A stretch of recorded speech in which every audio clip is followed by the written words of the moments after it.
Hey guys, welcome back to the 5-Hour Show. I'm your host Raymond, and today we've got unboxing number 30. A very important unboxing, a milestone, if you will, and you'll see what that is. And also a couple of pickups. As you can see here, I've got my decoy set, so let's get started. Okay?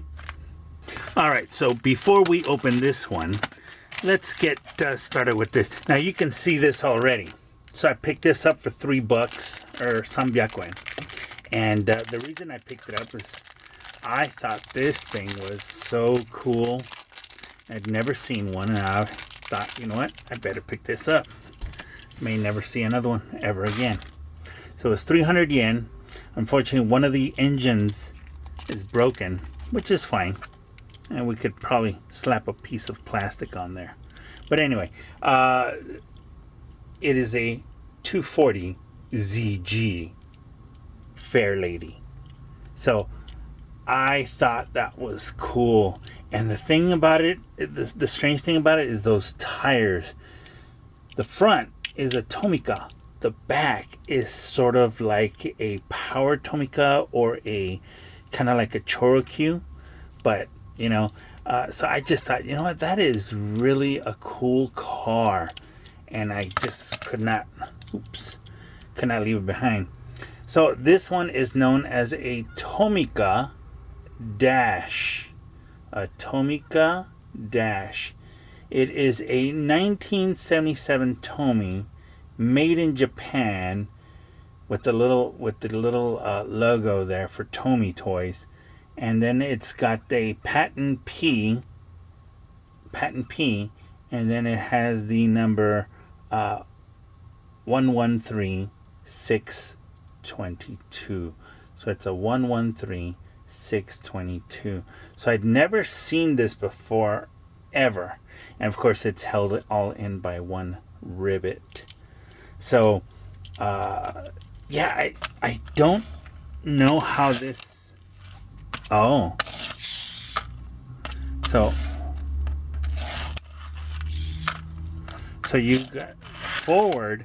Okay, so I see. So you go forward and you let it go, and it dashes. So forward. Okay, sorry. Again, forward, and it dashes. So it's not a pullback. It's a push front again. So that's very strange, and I thought, you know what, that is really cool. So yeah, one of the things we're gonna have to do is fix that chrome. You know, we've got a lot of die casts we want to get to, and we're gonna get started you know, soon. It's been a while, but yeah, so that was very strange. I've never seen a whatever this is. This is the first time I've ever seen that. So I thought that was very cool. Okay, so we'll put that off to the side.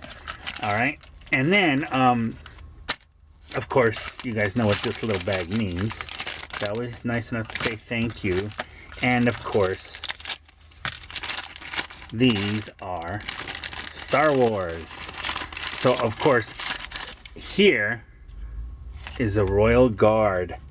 I think I have one, maybe, but I've never had another. And I can see more or less.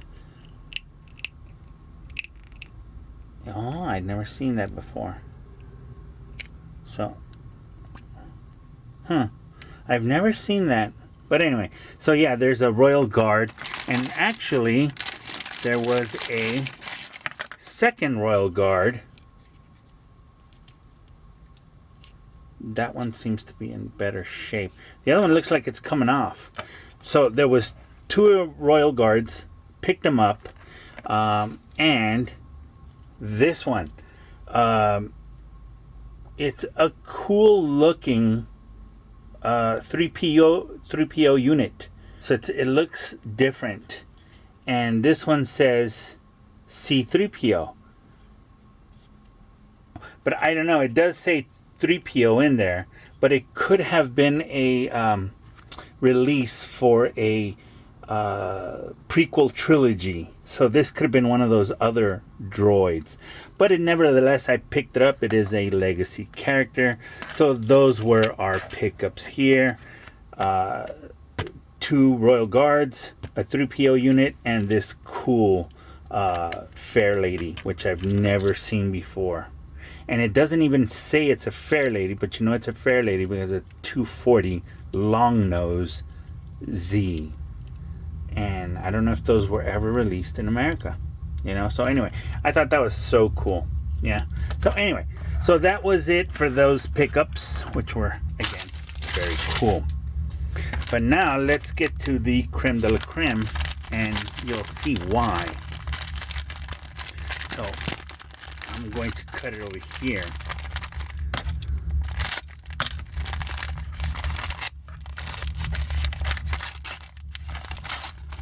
And here we go.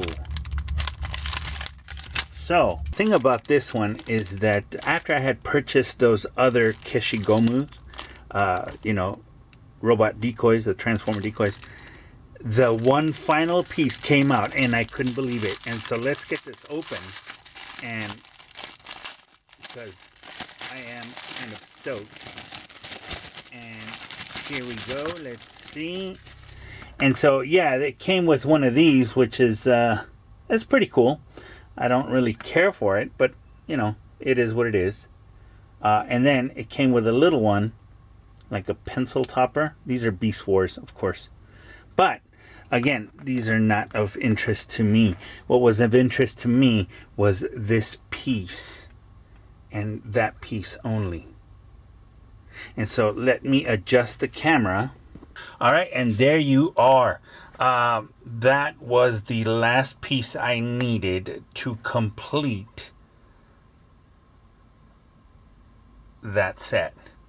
So as you can see right here, we've got all red Dinobots, which I've had now for a while, and all flesh color Dinobots.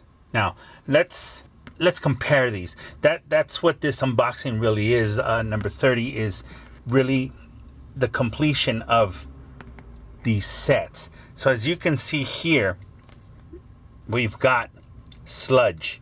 Sludge was the last one I needed to complete these 2 sets. Now, before we look at the flesh colored one, let's look at what the back says. This one says Sludge Dinobot number 43. Okay, but what you're gonna see is that the back of this one says Sludge Dinobot number 4. So I don't know if they erased the 3 or if they had just, it seems like they had just stamped the 4 on the back.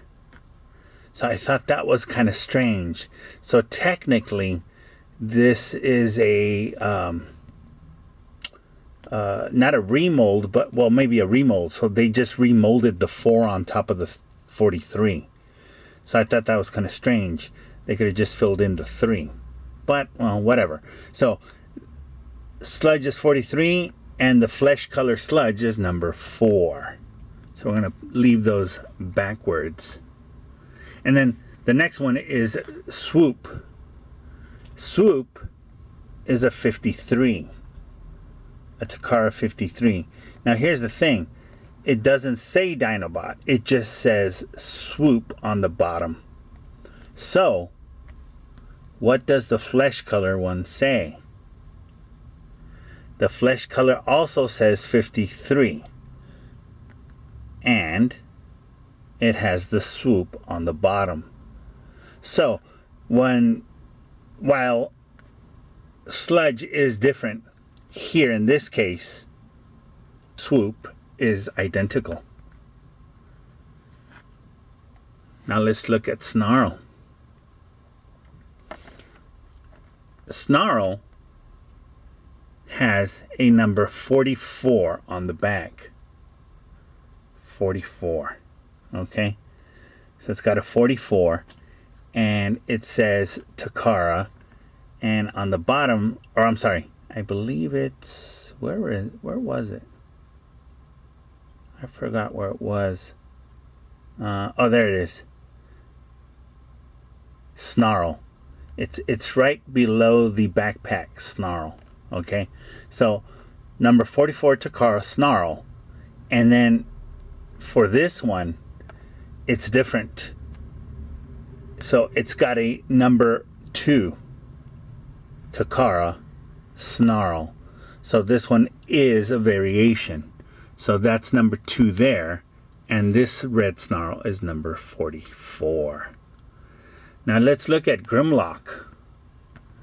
So Grimlock here is a number 67 Takara Grimlock. This one is so hard to find. So could you imagine how I felt when I found that one, which was even harder to find? I had seen this one even more often than that one, and I never saw this one. I had to jump on that. So anyway, again, 67 Grimlock Takara.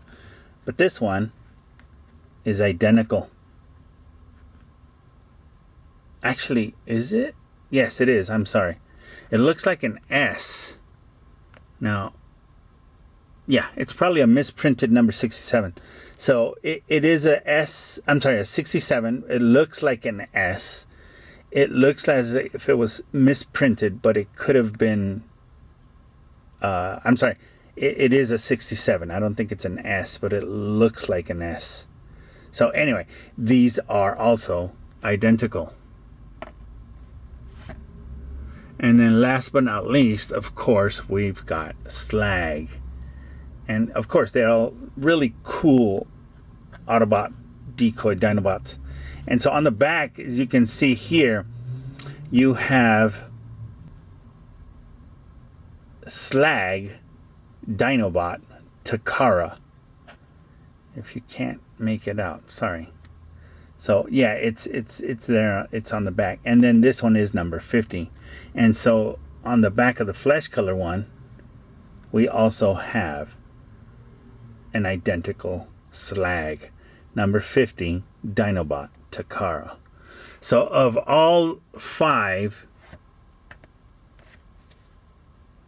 only the Sludge and the Snarl have the differences or the variations as to where this Sludge is 43, that Sludge is 4, this Snarl is 44, that Snarl is number 2, and then the other 3 are identical. However, this does look like a 67 right here. It in the wrong light, it could be made to look like an S7.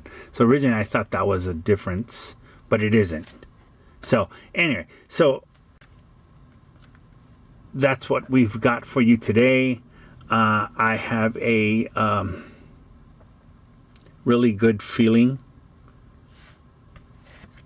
because I have completed 2 sets of Dinobots, which I can't say for many of you. Now this took, I'll be honest, I think it took about 2 years.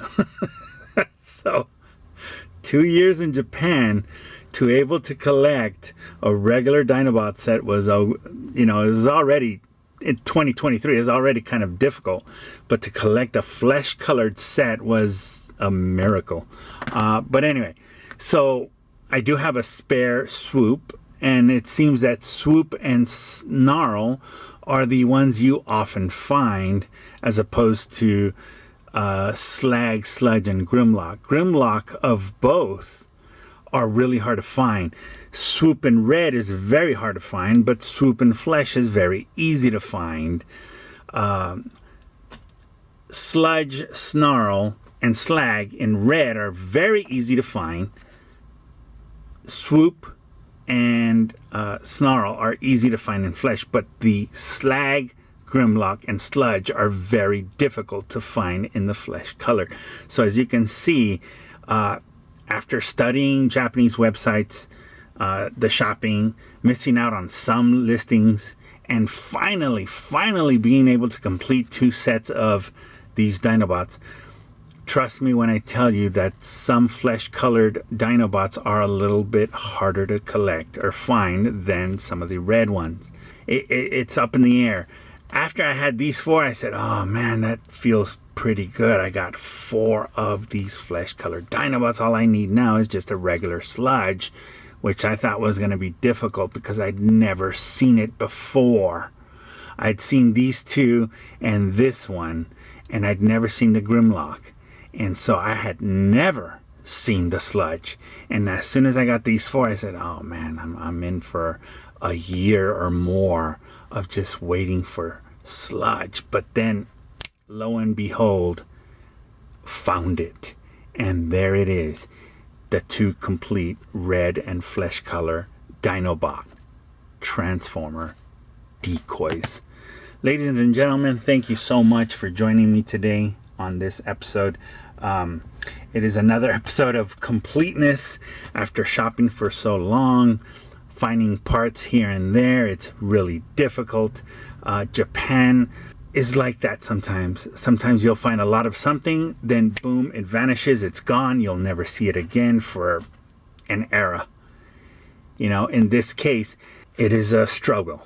It is a struggle. And if you're in the US and you're a Japanese Transformers collector, you're going to be in for quite a struggle if you're trying to get a complete set. Once again, thank you so much for joining us at the 5-Hour Show. This was unboxing number 30, a very cool unboxing. That feeling of completeness is complete.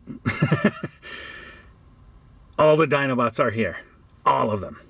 All the reds, all the flesh colors. Now, if there's another color out there, maybe, but I'm not going to do that. I'm already tired, guys. It's been a few years. So, again, anyway, thank you for watching. Thank you for joining us here on the 5-Hour Show. As always, in the name of Jesus Christ, God bless you. Take care. Take care of each other. And I will see you guys on the next episode of the 5-Hour Show.